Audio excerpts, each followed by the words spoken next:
I believe all of our panelists are on now. So if you guys don't mind just doing a quick mic check, make sure everything's working. Are you there, Avery? Hi, yes. Can you hear me? I can, yes. Thank you. Great, yeah. And then Jessica? Hello. Good afternoon. I was going to say other Avery. I mean, Avery, how hey. you been? Good. How are y'all doing? Good, good. We've got another Avery Bryan from Community Catalyst on our panel today. That's Hey, good. Avery. Nice. It's nice having Nice. two Averys. Yeah, I didn't grow up with a bunch, did you? I didn't. Yeah, it's strange. And then we've got, let's see, Bianca. Hello. All right. And then DJ and Tristan. What's up? Hey everyone. Okay. And then, yeah, I had mic issues earlier. So now I'm a little paranoid. I want to be overcautious of mics working. So we'll give it about 1-2 more minutes and then we'll go ahead and get started. And this is the Youth in Recovery group. So if you signed up for a different group, this is Youth in Recovery. So we'll get started in just a couple minutes.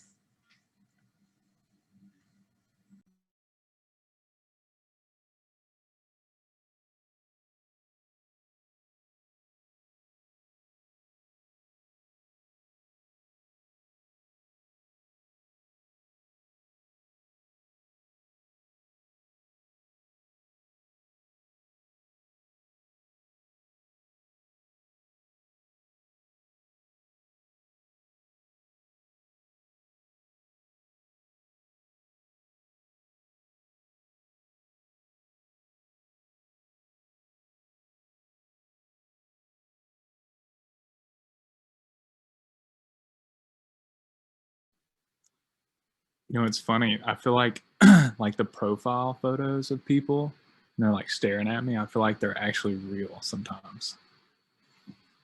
Anyway, just a side note. Thought I'd throw that out there.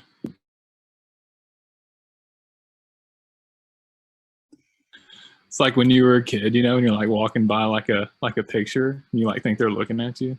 I don't know. I later learned in recovery that that's self-centeredness. I had no idea. Anyway. Keep coming back. Oh, Reese is here too. That's gold. Like Reese of all people. I always forget that you can have a profile picture until I see other people's profile picture and I'm like, oh, I should do that sometime. I should do that. And then I forget. And then I'm like, that's right. It's just a cycle that's been going on for almost a year now because we've lived in squares for almost a year now and I still have done nothing about it. So, you know, sometimes quickly, sometimes slowly, I guess. What do you do? All right, so we are going to get started. Actually, I had somebody else put the picture on my thing and just learned how to do it myself today with the ARAD logo, and then that disappeared. I don't know where it went. I switched to a picture, but learned a new skill today, how to change pictures on Zoom. But so again, this is the Youth in Recovery group, and my name is Larissa Guerrero. I am a person in long-term recovery, and what that means to me is that it's been over 6 years since I've used any drugs or alcohol. Thank you. Which is, you know, a huge, huge deal for me because I wasn't sure if that was going to be possible for a long time. But due to my recovery, I have the life I always dreamed of.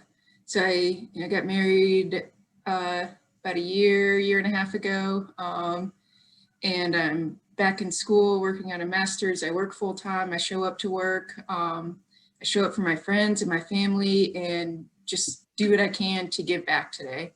And I speak out about my recovery because I know not everybody has the same opportunities to get well. I know for me, I had a supportive family. I didn't have much for finances, but I had a supportive family and people that were cheering me on into recovery. Not necessarily everybody has the same opportunity. So I speak out about my recovery just to try and make people aware that we need to keep doing more to allow other people to find recovery.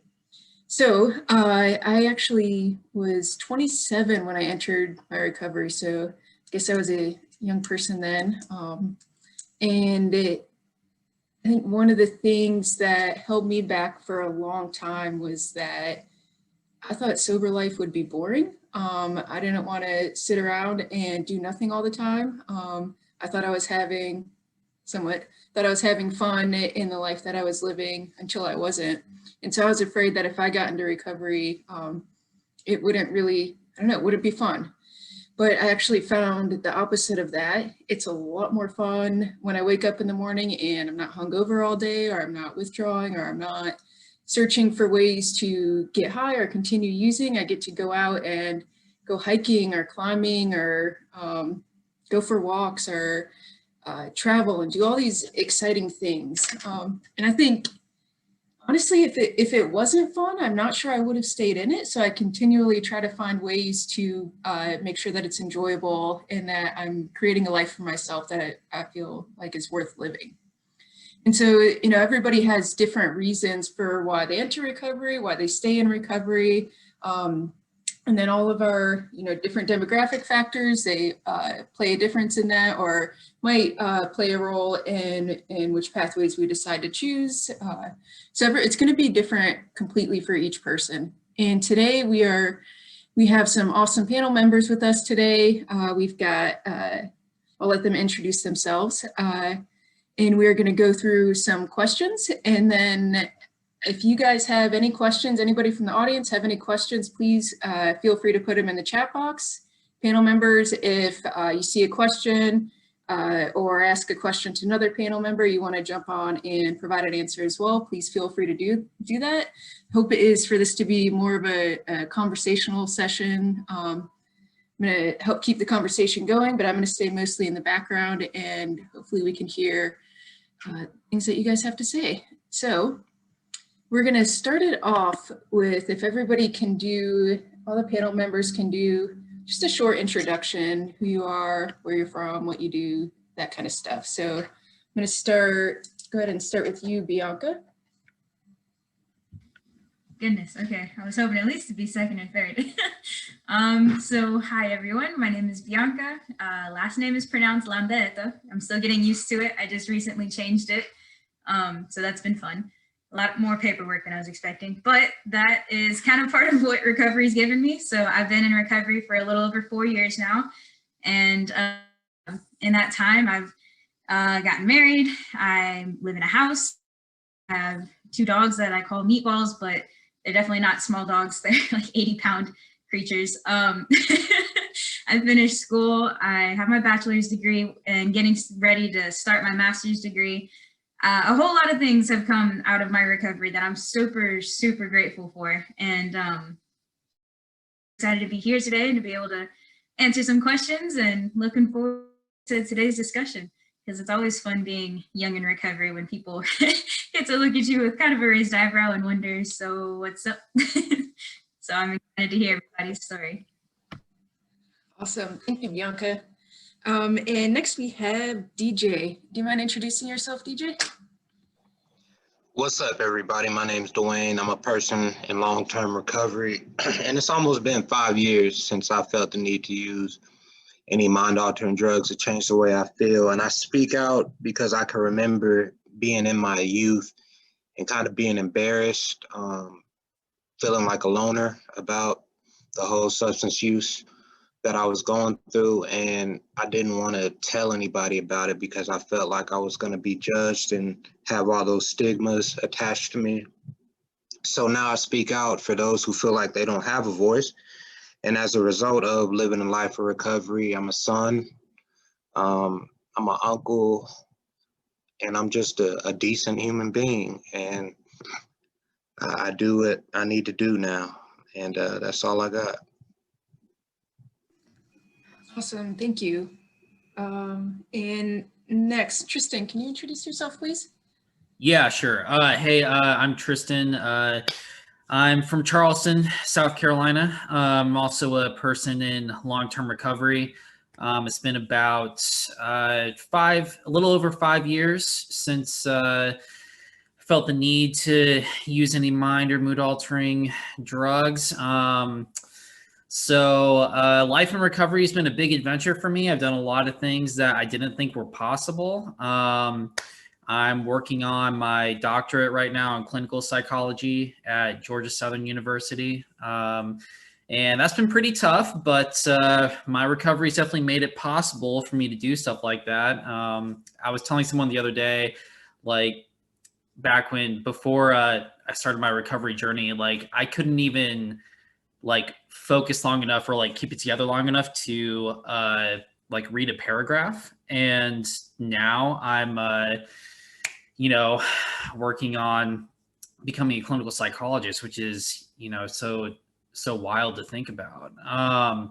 But outside of that, outside of my professional life, I'm also able to be a good partner and be a cat dad. I've got 2 cats, Oliver and Goose are their names. And I'm able to be a brother and a family member, kind of like what DJ was saying.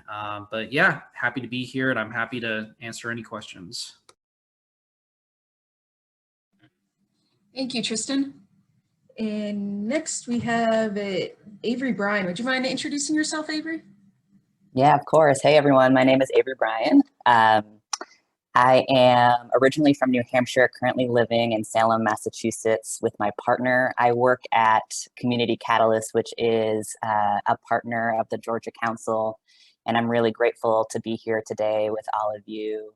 I am not a person in recovery myself, but people who I love are in recovery, and I have supported them in their recovery for many years. And that's what fuels my passion for this work. Through their experiences, I've seen the health system fail them, our society fail them. I've had loved ones go to jail when what they needed was treatment and support and compassion. And so I'm really grateful for all of you and all the advocacy that you do and sharing your stories, and really happy to be here today. Yeah, thank you, Avery. We truly need all the allies we can get, so thank you. And last but not least, Jessica Medovich. Would you mind introducing yourself, please? Absolutely. Thank you so much, Lisa. My name is Jessica Medovich. I'm a person in long-term recovery. And with that, I'm also CARES 38, which is the best CARES that ever happened. That's right, DJ, I see you. So excited to see you, by the way. So person in long-term recovery, what does that mean for me? It means that in March of this year, I will have 13 years in recovery. Aisha, hi! Well, I'm so excited. My other CARES 38 people are here. Anyway, so I'm super stoked to be here. I am the Collegiate Recovery Program Manager at Kennesaw State University's Center for Young Adult Addiction and Recovery. Say that 3 times fast. We're like really big on like long titles in higher ed. And so what that looks like is I support students who are in recovery or seeking recovery from substance use disorder, eating disorder, as well as process addictions. Recovery has given me the gift of being able to live 2 lives in one lifetime. I am categorically a different human at this point in my life, right? Like recovery revolutionized my life, and a piece of that really played a part for me is that collegiate recovery grew me up into the woman in recovery I am today. So for me, it's not just professional, it's definitely personal. You had questions? A big deal for me. So They wanted you to share super them. stoked to be here and happy to be of service and answer any questions. So thanks for having me. Yeah, thank you, Jessica. I'm a KSU alum, so way to go KSU. And I guess we'll go ahead and get started with you then. And the first question we have, Jessica, is from your perspective, what barriers do youth with a history of substance use disorder experience when they're trying to go to a college or a university? So, I mean, I love talking about this, right? Because like it's university, college experience is a notoriously hostile recovery environment, right? And so from the get, and somebody touched on it earlier, talking about how we have this idea that the fun is over, right? And so a lot of times students feel as though they have to choose between recovery and higher education, right? That space is not meant for them. And so, yeah, so that right there is one of the big barriers.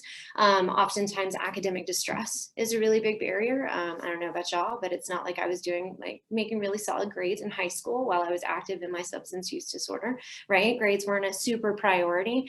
And so academic distress is always an issue, right? Coming in with a lower GPA than what the mandated required GPA is to gain access to higher education. You know, and then funds being spent on treatment, you know, like for a lot of our students, if they were privileged enough to have a college fund, it's been spent on treatment. Like it's not still here. You know what I mean? Like they're keeping the treatment centers alive with their college fund, you know? And if they weren't, you know, gifted enough to have, you know, a college fund, it means that their family or themselves are in some type of medical debt. Right. And so, you know, while I love that our local Metro Atlanta community service boards have, you know, strong treatment services that are free, that's not the case nationwide. And that's not the case in every state. And it's not the case for every community in Georgia either. Right. And so just those barriers especially can really keep people from even trying to take those next steps. And sometimes just having someone tell you that like this is a space that can belong to you as well can be a really powerful moment. So those are definitely some of the barriers that we see that students struggle with, and then just general stigma, right? You know, we are located in Georgia, and before now, it's been generally considered a bit more on the conservative side. And we see that in the institutional foundation of higher education as well, right? And so getting through some of that stigma, talking to an academic advisor about why you're starting school a year later than the rest of whoever graduated, right? Because you were in treatment the whole time. So being able to have those like really vulnerable conversations and not compare your insides to someone else's outsides and feeling like you're behind and instantly and all those things. I also, you know, was super concerned that I had partied all my brain cells away and that like I didn't know how to study. You know what I mean? Like I didn't learn those skills while other people were like gaining those skills. I wasn't doing that, you know, like that's so like I was concerned about whether or not I had the capacity to read a book in its completion. I never completed anything, right? So I was worried about being smart enough, you know, and like whether or not I had like smoked all my brain cells away to make me be able to like fit successfully into that environment too. So those are a few of the barriers that we see for people that definitely have to be addressed and to have some of those myths and preconceptions knocked down for them in order to help them be successful.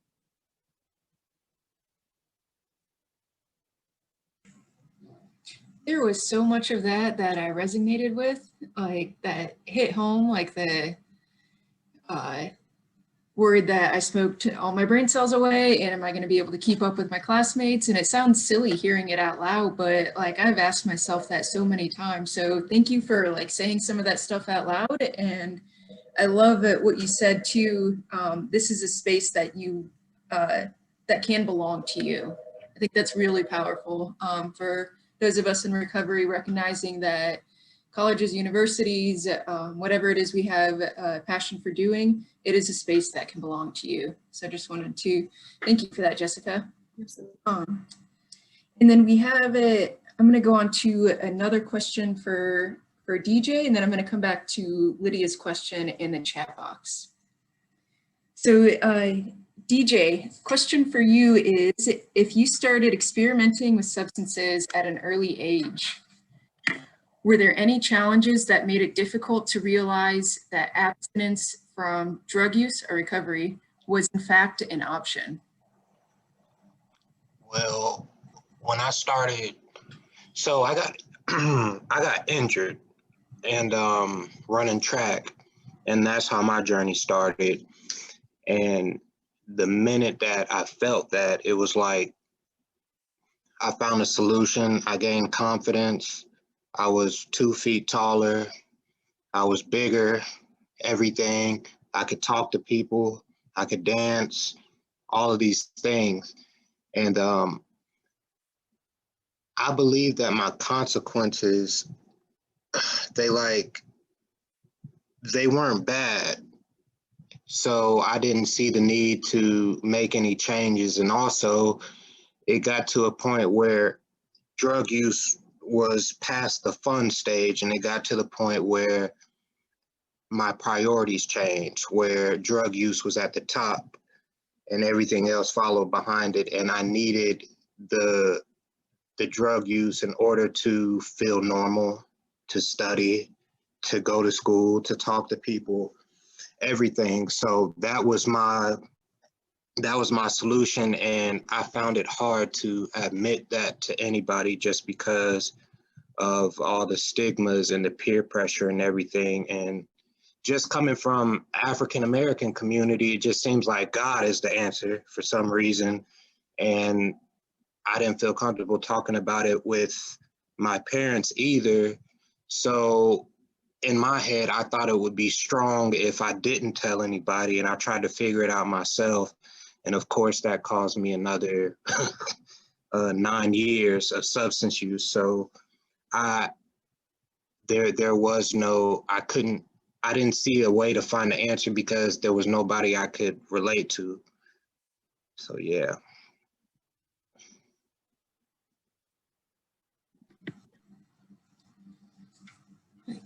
So, so DJ works on the CARES team here at GCSA and started right after COVID hit. So we've been working from home since then, and I don't get to talk to you much, just because it's been work. But every time I hear you say anything, I don't know, it's so powerful. So appreciate you sharing a little bit about your personal story with us. And I just think it would have been helpful if I had somebody that I could talk to that could share some experience. And I just felt like I didn't have that at that young age. So maybe like a warm line, CARES warm line, something to where I could just reach out to somebody and somebody could just hear me out rather than telling me what they think I should do.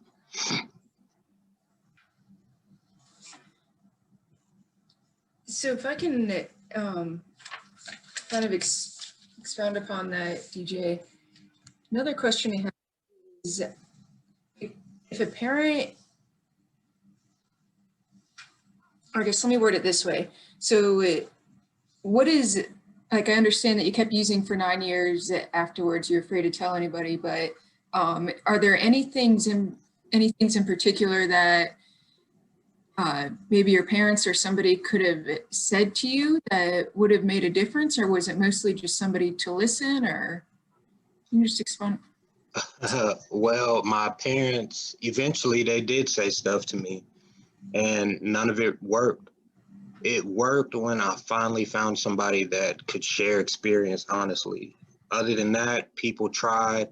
And it's crazy, when I reached out to the people that had experience, they were telling me some of the similar things that my parents were saying, but I heard it better from them and actually listened to it, and I was receptive to it just because we shared experience. That was a big thing to me. So my parents tried, but I wasn't hearing it. So I think it's really important to have a support network and have a peer-to-peer interaction, because that's when my eyes open. And somebody, When somebody told me they stole their mom's purse and pawned it and got some money and went and got some dope, that's when I started listening. yeah, there's some different kind of power in that shared experience.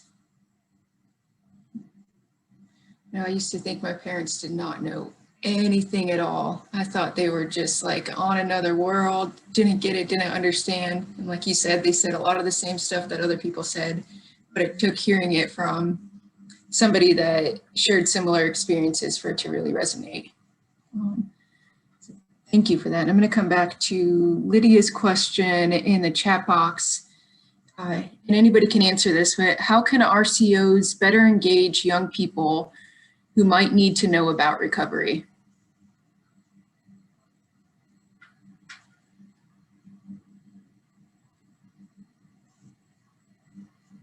I can jump in here and maybe take a stab at that question, and folks feel free to add on. But a lot of the work that I do in this arena is focused on expanding access to substance use prevention and early intervention services.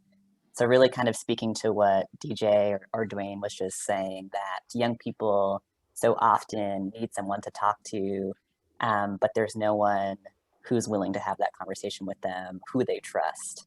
And the substance use prevention services that we support expanding are really just about making sure that conversation happens, making sure that we're proactively asking young people about their substance use. And when they disclose to us that they are using, understanding why, what else is going on in your life, really getting to know them, building relationships, building trust, and connecting them to services that they might need to live healthy lives. And I think what we hear from young people all the time is, sometimes those services work well and young people like them. And sometimes young people don't want to have those conversations with people, and they're not ready for it. And I think DJ's point about peer support is really critical in the space of substance use prevention and early intervention. And too often, the people implementing these services in schools, our communities, are nurses or healthcare providers who don't have that lived experience, who aren't peers. And sometimes it's really hard for young people to disclose their substance use for a lot of reasons. And I think that RCOs could play a really critical role in bringing peers to that space, in collaborating with schools and collaborating with communities to reach young people who are struggling with substances before they develop addiction or a substance use disorder, early, or whenever, to connect them to recovery services if that's what they need, or treatment if that's what they need, wherever they are at in their process. I think there needs to be more peer support present for young people in these different settings and in the prevention space in general. So RCOs, I think, to me, are the folks that can make that happen.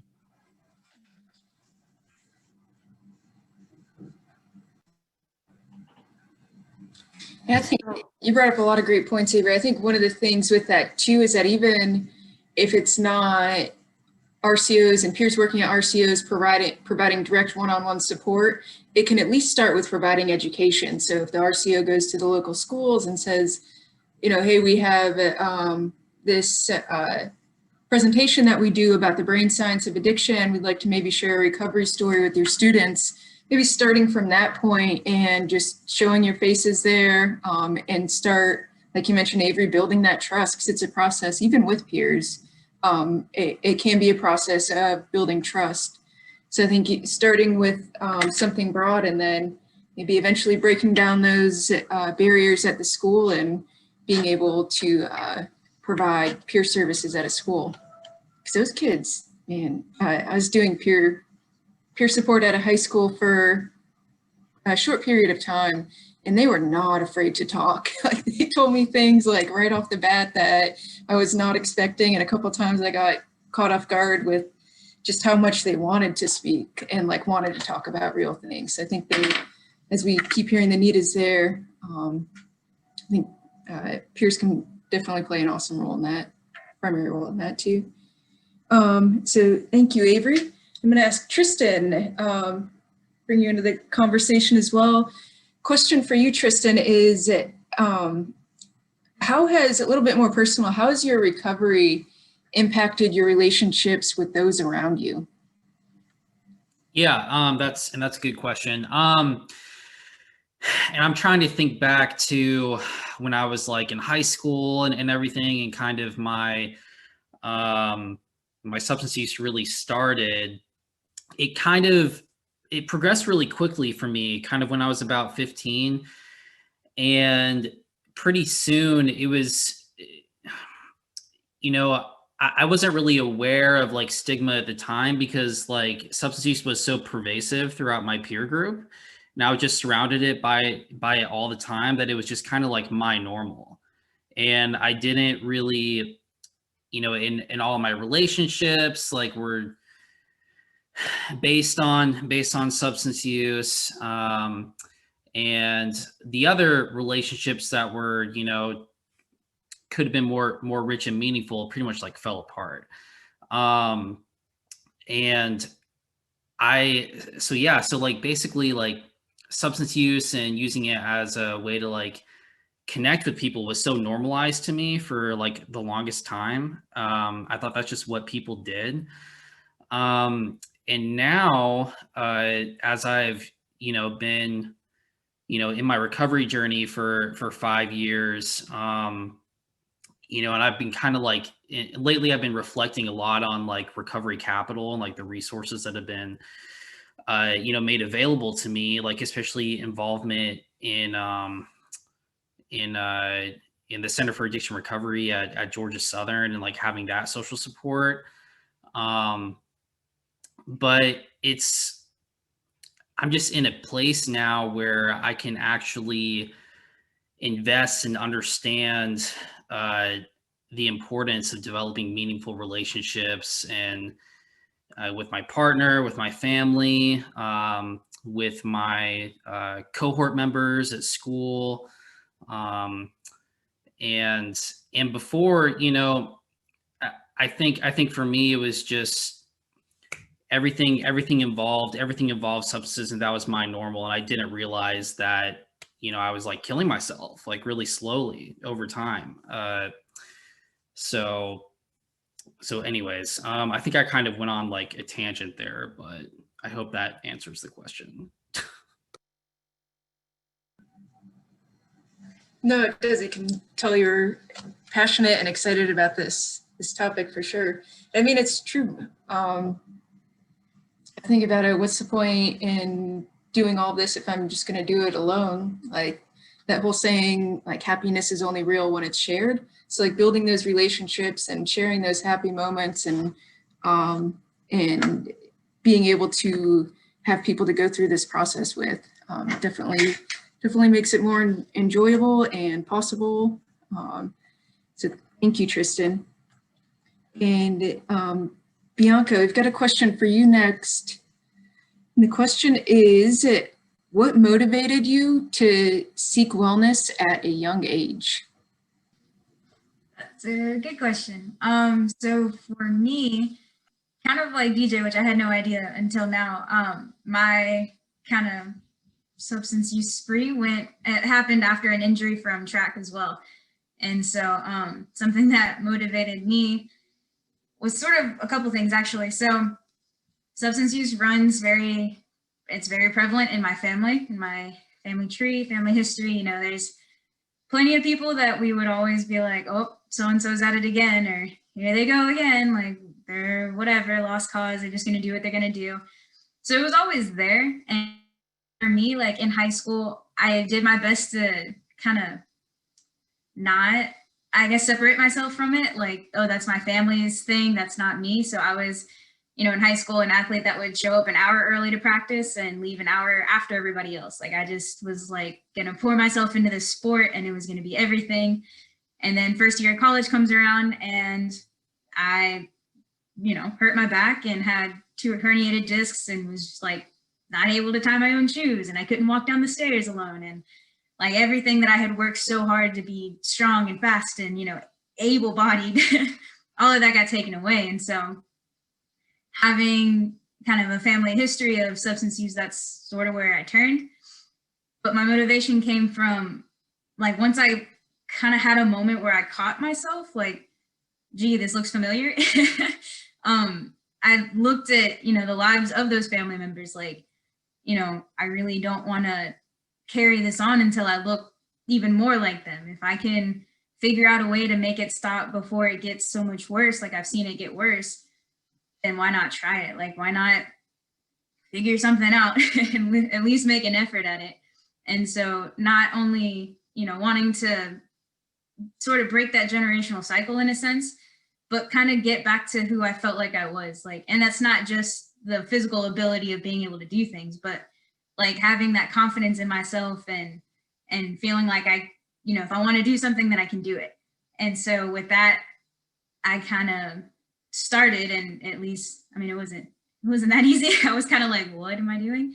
But it worked out eventually. So, and so now I'm still working on it, but it is to a point where I feel like I can put my mind to something and I'm going to get there. Like I know where I don't want to be. So if I know that I'm taking direction, or steps in the direction that isn't going to take me back to where I was, then I'm not doing too bad.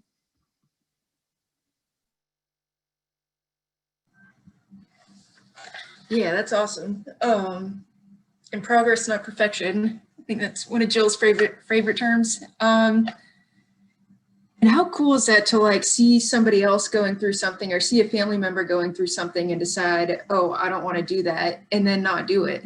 I think some of us see other people make mistakes over and over again and then run and make the same mistakes. So it says that's awesome that you were able to see something and then do something positive based on that. And you're just awesome in general, Bianca. So we are going to, I guess, if anybody has any questions again, if you want to put them in the chat. Otherwise, I've got a long list of questions, so we'll keep going through those. And this next one I like, it's from for DJ. DJ, does potential disciplinary action cause adolescents to hide their active addiction? And if so, what is a possible solution? Absolutely. So, just from the way the world looks at drug use, it's just, if you open up about it, there's no telling what that person is gonna, do with you. Or you need to go to treatment, or, oh, we need to call the police, you need to go to jail, or this and that.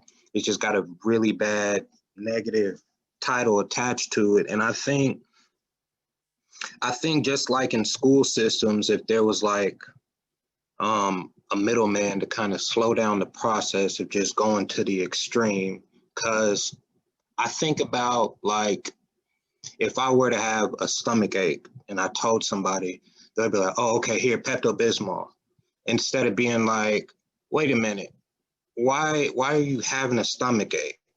Oh, you eat this? Oh, okay, why do you eat that? Oh, you grew up eating that? Okay, how about you try this? This is healthier for you and it tastes kind of similar. And then maybe your stomach won't hurt. And next thing you know, I changed my diet and my stomach just stopped hurting. So I don't have to go to the Pepto-Bismol solution, that instant solution that they think is gonna work. Because if I avoid all that and I just do the norm, take the Pepto, after that, I'm still gonna smash a burger the next day and the next day, and then I'm gonna have to go back to the Pepto instead of addressing my diet. All that to say that in the school system, instead of being like, oh, you need to get kicked out, or you can't come back to the school if you're going to use your poison to the rest of your classmates, maybe if there was somebody to be like, what's causing this? Not you need to stop, because that's a lot to ask for somebody just to put down drugs, but what's the root of it? Where is it coming from? And just some type of consultation is what I think would help with that. But definitely disciplinary actions keeps people, or it kept me from opening up, because I didn't want to have to deal with the punishment.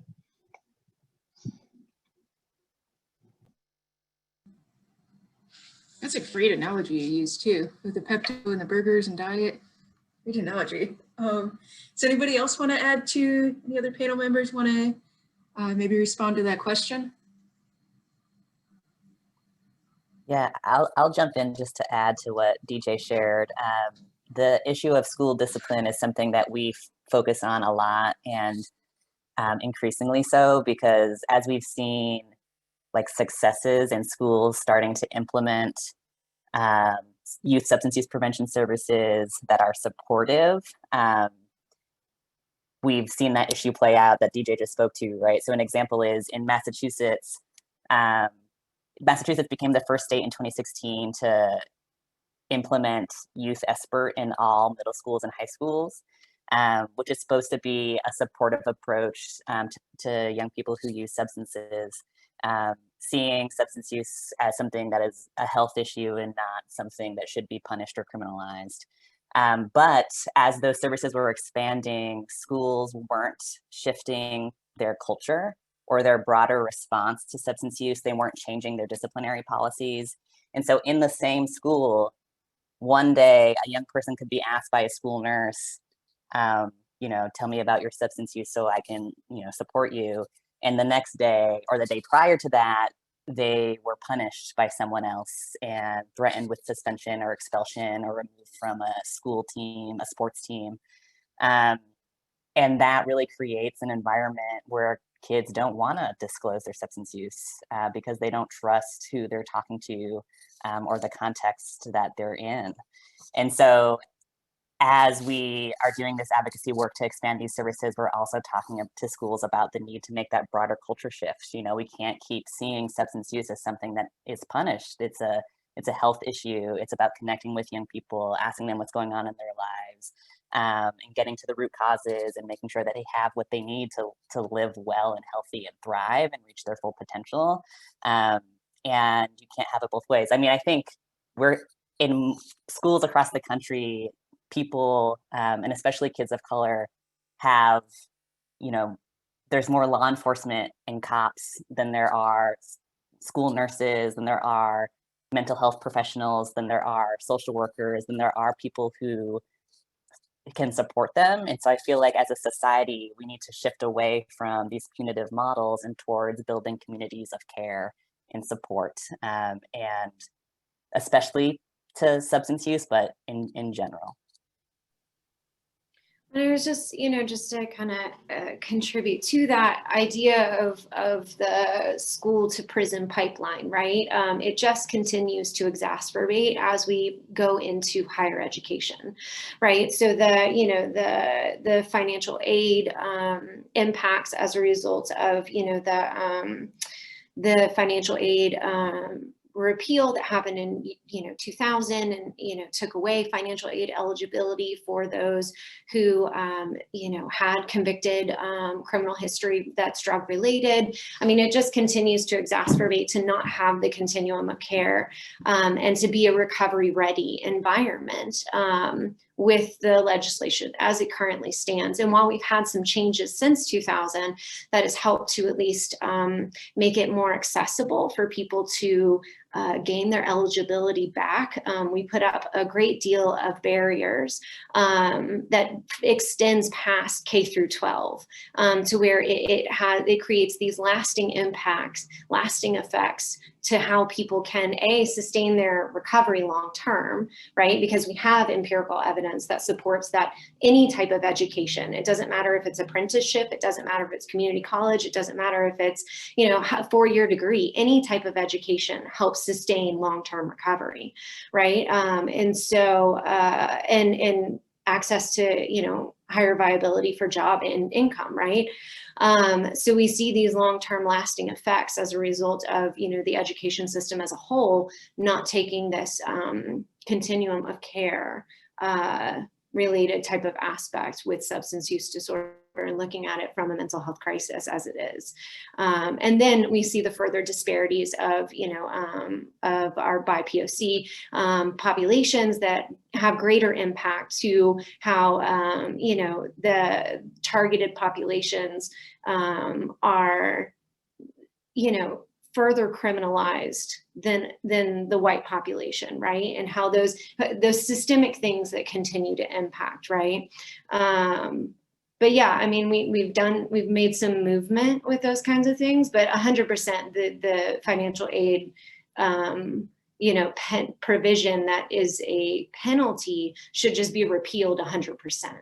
We should have access to financial aid. point blank period, you know? And so, you know, all right, I'm not going to soapbox because I'll get real passionate about this. I get real hot and bothered about this particular topic, but we see it, right? And it starts in K through 12, and then it just continues in a way that places, you know, those with substance use disorder at a persistent disadvantage long term. So, okay, I'm gonna stop now. I'm done. Sorry.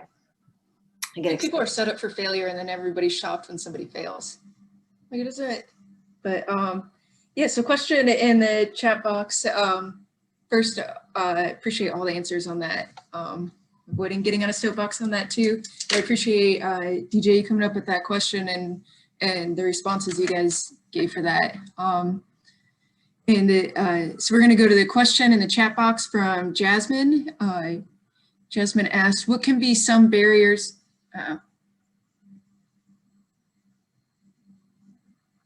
What can be some barriers for youth to pursue recovery or succeed in recovery? So what can be some barriers for youth to pursue recovery, or what can be things that help youth succeed in recovery?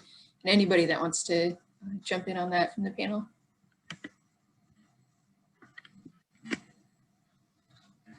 I'll jump in real quick. I know one of the biggest things that I hear from incoming freshmen is that it's not cool.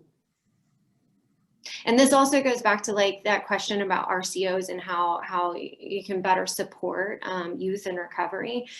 One of the biggest things that I have to focus on, because I'm not considered a youth in recovery anymore, right? I'm closer to 40 than I am to 20 today, right? I have been a youth in recovery, right? I was exposed to recovery really young because I was a hot mess early on, right? However, I'm not really a youth in recovery anymore. They give me a little street cred because I have hand tattoos. So it kind of like gives me a little extra street cred for a little bit longer of my life, but that is feigning, you know what I mean? But I have to like super focus on making cool programming. You know what I mean? Like I have to really be in touch with like, what does a 17 and 18-year-old think is super rad these days, you know?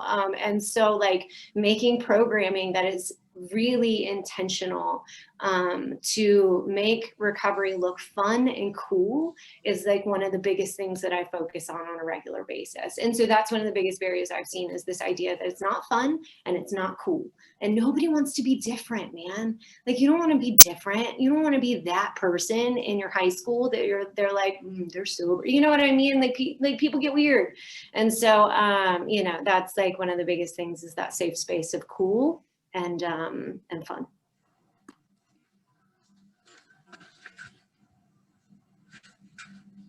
Thanks, Jessica. Does anybody, what else do you guys want to add to that? What can be some barriers for youth to pursue recovery? Or what are some things that might help you succeed in recovery? I would say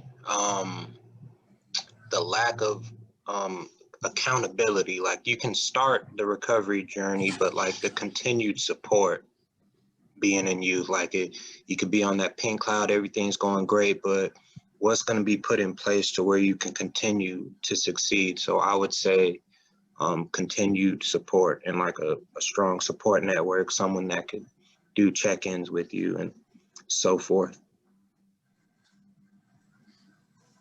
Yeah, I was gonna say something kind of similar because, like, at least for me in high school, kind of a nerd, so I was always like, "Oh, what does this do to your brain?" And so I had friends that would use, and like my thing was like, "Yeah, but what's gonna happen when like you don't have any memory brain cells left?" And like tease back and forth like that. But then I found myself where I was just kind of like, also I don't care, like, so like it worked for just long enough for me to know like. Have some background like, okay, this, destroys this part or like, causes trouble with this part, like the health side of it, I guess. That part helped me for a little while. And then, things got really hard. I didn't have anyone to like back me up or support me. So that continuation of support would have been really important, like, because things do get harder after high school. High school's hard anyway. So, if it just keeps getting tougher from there, then it's good. It would be good to have, more people to support you along the way.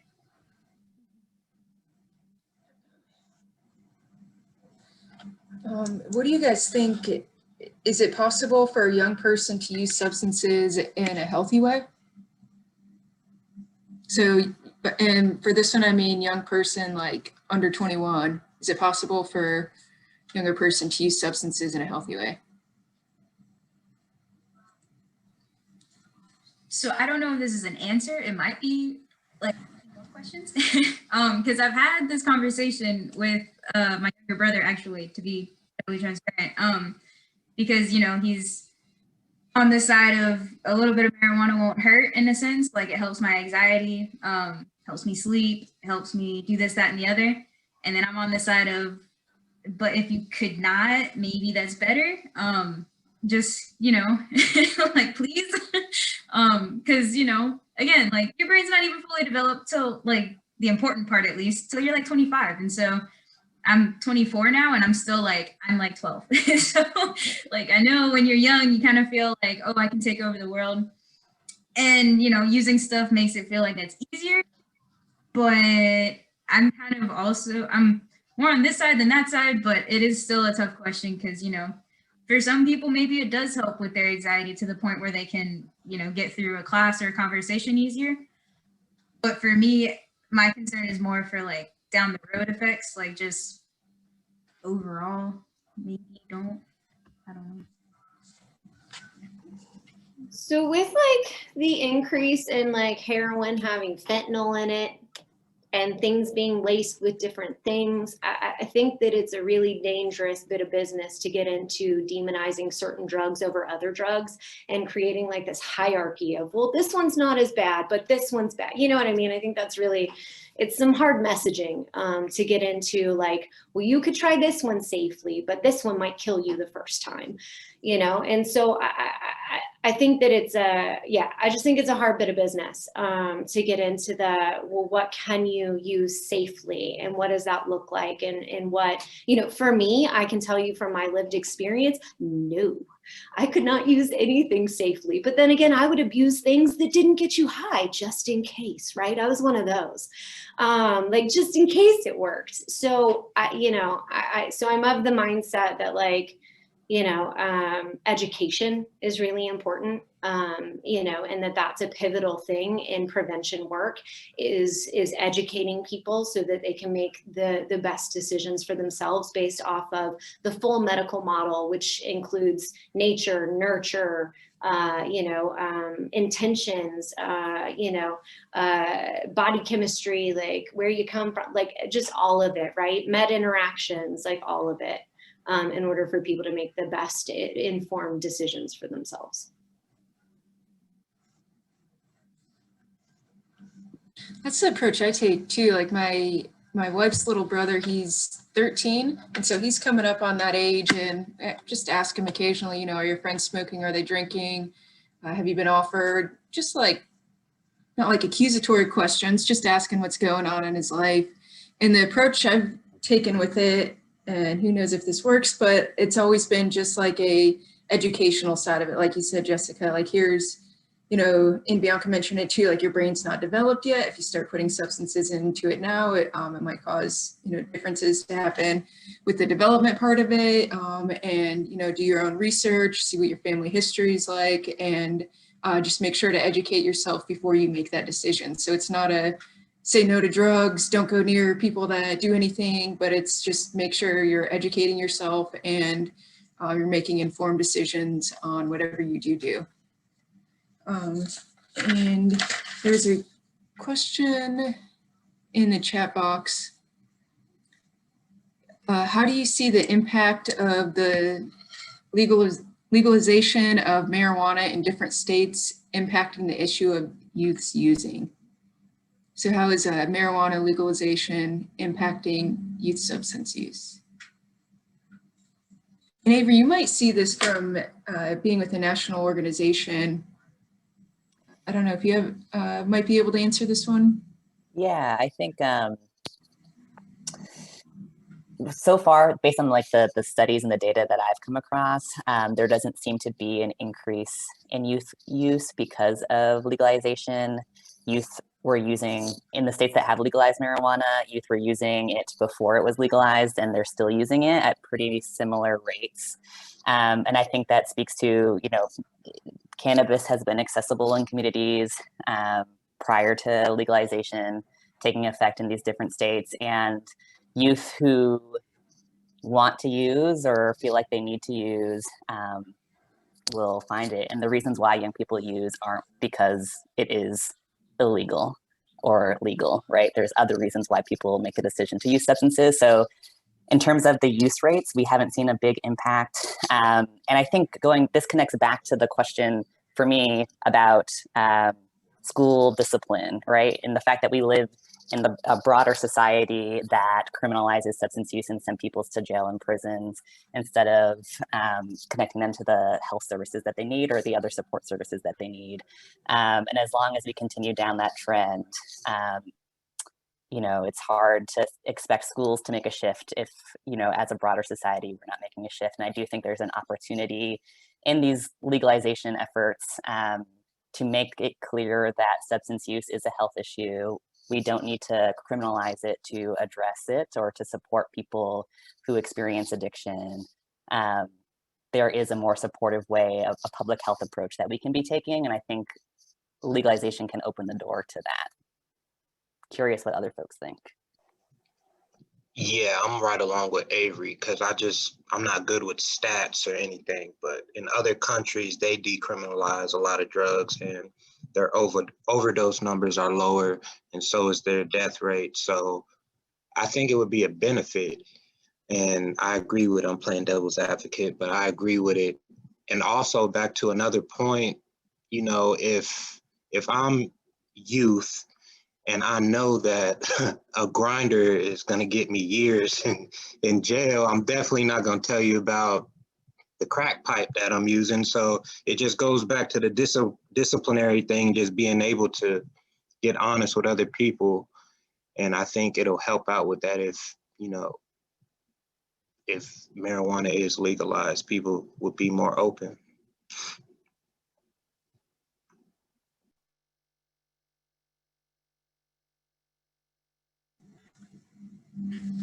Yeah, absolutely. Just create more opportunities for people to ask for help.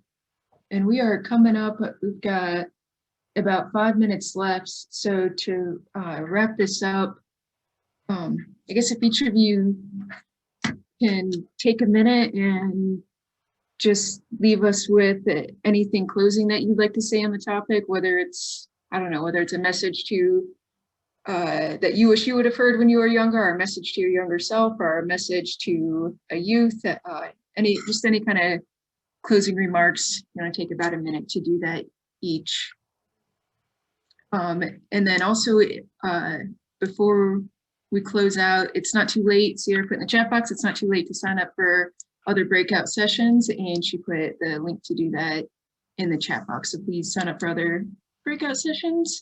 And yes, do you mind starting with that, DJ? Just a 1 minute closing remark. Sure. For all the youth out there, I was under the impression that somebody that was considered an addict, or whatever term you want to use, they looked a certain way. Rather that be they were under the highway holding the sign or whatever that looks like. Y'all know what I'm talking about, but they had a certain look, they were missing teeth and all of that. And me, I didn't have none of that.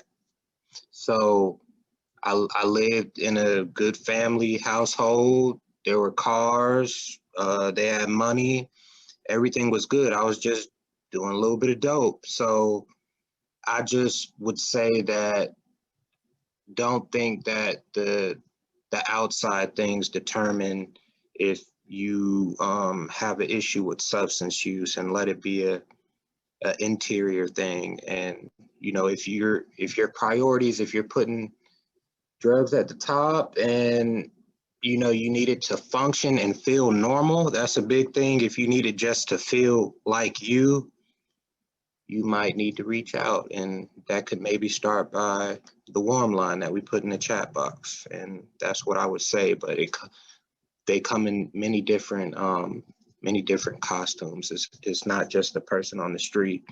I've been around lawyers that had the same issue I had, so they wear many different faces. That's what I would say. So much truth to that. Thank you, DJ. Tristan, do you have a 1 minute or closing statement that you'd like Yeah, to? sure. So I think like for me, the biggest thing, and this was a barrier to my recovery early on, is to just let youth know how many different pathways are available to them for recovery. I thought, I probably really needed recovery when I was like 16 and a half and 17. But I thought that, 12-step meetings and everything was the only option to do that. And I'm not knocking those meetings. I think they're great, but for me and my recovery journey, that's not a part of my story. So I think it's really important to let youth know and develop mutual health organizations for youth that go beyond what traditional notions of recovery groups are. I think I like reflecting back, I wonder if I would have been receptive if I knew that there were more options available to me. So yeah, that's all I have to add. Great, thank you. So making sure that youth know that it's not just AA, not just 12-step, there's multiple pathways to recovery and whatever works for them. If it's working, it's working. And then so let's see. Bianca, would you mind sharing? We've got about 1 to 2 minutes left. Mind sharing a brief closing? Yeah, just real quick. I think the expression that I've heard since coming to GCSA is that the elevator gets off at every floor. And that is something that I think is really important for youth to know is, you don't have to just keep watching the buttons go down and down and down. Like you can get off whenever you feel like, okay, well, I'm not totally comfortable with this, or you don't just have to let it keep going. You do have control over where you get off of that elevator. Awesome. Thank you. And then we've got about 1 minute left for Avery and Jessica, if you guys want to give a quick closing. I'll be really quick. I just want to say that there's power in people's stories, in all of your stories, and just want to encourage all of us to keep sharing our stories, to keep supporting each other and advocating for change. So I was just going to say there's power in community, that find your home, find your people, find whatever that looks like for you, to support you. And I also just want to say that it doesn't matter what you've been told about what you will grow up to be. In recovery, you get to decide what it is that you grow up to be, point blank, period. And so you can be whatever it is you want to be in this life. All right, mic drop. I think that's the best thing we can possibly end it on. So you can be whatever you want to be in this life. I appreciate so much all the panelists being here today, all of you guys that joined us talking about this topic. And thank you to everybody. And please, again, join us for more breakout sessions this afternoon. You can sign up for the All Recovery meeting. Just join us for the All Recovery meeting. But thank you guys again, and I hope to see you soon. Thank you. Appreciate it so much, y'all. Y'all have a good day, okay? Thank you, you too. Appreciate it.